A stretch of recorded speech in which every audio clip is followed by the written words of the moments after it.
देश विदेश की सच्ची खबर सच के साथ। आप देख रहे हैं नेशनल इंडिया न्यूज।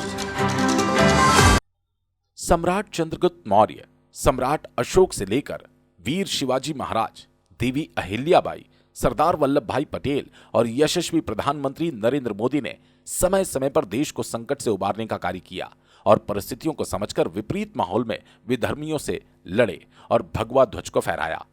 जानता राजा का अर्थ बुद्धिमान और दूरदर्शी राजा होता है। छत्रपति शिवाजी महाराज का राज्याभिषेक काशी के वेद मूर्ति विद्वान पंडित गागा भट्ट ने ही कराया था। उक्त विचार उप मुख्यमंत्री श्री केशव प्रसाद मौर्य ने महान नाट्य मंचन के छठे दिन मुख्य अतिथि के रूप में व्यक्त किए। उन्होंने वाराणसी के महापौर अशोक तिवारी से कहा, आशा है 100 दिन के अंदर शिवाजी महाराज और पंडित गागा भट्ट की प्रतिमा काशी में लगा दी जाएगी। उन्होंने कहा, आज भारतीय चिंतन परंपरा को गहराई से अध्ययन करने की आवश्यकता है। मैदान में उपस्थित जनसमूह को देखकर उन्होंने काशी प्रांत प्रचारक श्री रमेश की खूब सराहना की और कहा कि आपके संगठन कौशल के कारण यह कार्यक्रम इतिहास रचने जा रहा है। उप मुख्यमंत्री केशव प्रसाद मौर्य ने कहा कि हिंदू साम्राज्य की स्थापना करने वाले शिवाजी महाराज के जीवन पर आधारित महान नाट्य से समाज में युवा शक्ति को प्रेरणा लेकर उनके जैसा व्यक्तित्व निर्मित करना चाहिए। भारत रत्न महामना मदन मोहन मालवीय के इस प्रांगण में आकर गर्व का अनुभव कर रहा हूं। इस भावभूमि में आने का अवसर प्रदान करने के लिए सेवा भारती के प्रांत अध्यक्ष श्री राहुल सिंह का विशेष आभार व्यक्त किया। उन्होंने कहा कि काशी की धरती पर आज अयोध्या राम मंदिर की चर्चा करना चाहता हूं।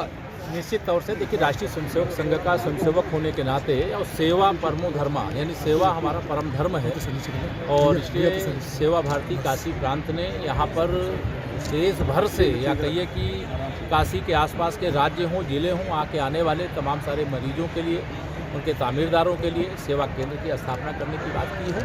उसमें मेरा भी एक तरह से गिलहरी की तरह एक योगदान रहेगा और मैं बाकी सब लोगों को भी आह्वान करता हूँ कि सेवा केंद्र के निर्माण में योगदान का क्या आपने भी मन से अनाउंस किया, बता दीजिए योगदान कितने का रहेगा सर आपका?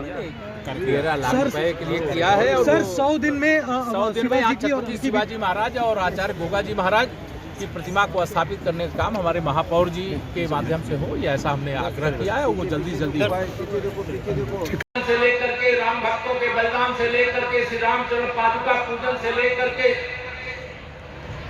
अनेक उसके क्रम है, उस पर मैं नहीं जाता, लेकिन 6 दिसंबर 92 को वह कलंकित ढांचा सदा के लिए धराशायी हो गया। आज की युवा पीढ़ी के जो लोग हैं उन्होंने 1986 में भगवान श्री रामलला को ताले के अंदर बंद नहीं देखा। 1992 और उसके बाद पैदा हुए जो बच्चे हैं उनको वह कलंकित ढांचा कैसे खड़ा तो उसके लिए कैसी कार सेवा हुई उसको नहीं जानते। लेकिन यह एक लंबी लड़ाई जिस पर विजय प्राप्त हुई। मैं आज यहाँ पर यह भी चर्चा करना चाहूंगा, जब भगवान सोमनाथ के मंदिर गुजरात से भारतीय जनता पार्टी के शीर्ष नेता आदरणीय लालू प्रसाद आडवाणी जी की अगुवाई में सोमनाथ से अयोध्या तक के लिए राम जन्मभूमि पर भव्य मंदिर निर्माण के लिए जो यात्रा निकली थी, उसके मुख्य कर्ता धर्ता और जो संयोजन कर रहे थे वह वर्तमान प्रधानमंत्री माननीय श्री नरेंद्र मोदी जी थे। उन्होंने देश के राम भक्तों की पीड़ा को देखा।